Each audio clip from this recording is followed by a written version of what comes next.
আলাইকুম। সবাইকে সামিটেকে স্বাগতম। বন্ধুরা, আমাদেরকে প্রতিনিয়ত Google Play Store থেকে অ্যাপস ইনস্টল করতে হয়।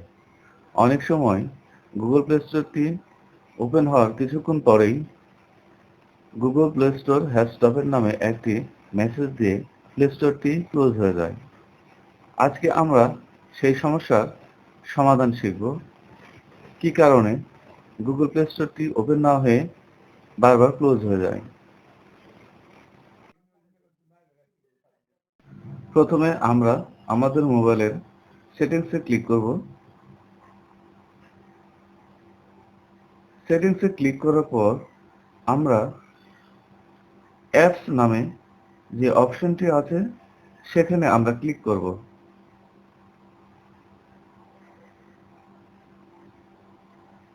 অ্যাপস অপশনটি ওপেন হয়ে যাওয়ার পর আমরা যেখানে গুগল প্লে স্টোর আছে আমরা সেখানে চলে যাব।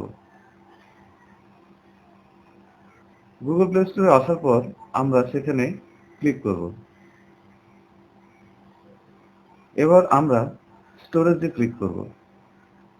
স্টোরেজে ক্লিক করার পর আমরা এখানে দুটি অপশন দেখতে পাচ্ছি, ক্লিয়ার ক্যাশ এবং ক্লিয়ার ডাটা। আমরা এই দুটোকেই ক্লিয়ার করব।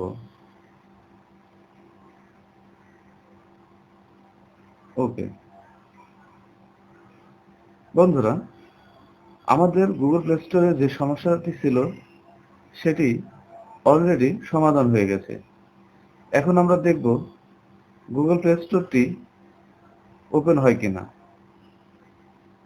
এবং আমরা একটি অ্যাপস ইনস্টল করে দেখব আমরা আমাদের সমস্যার সমাধান করতে পেরেছি কিনা।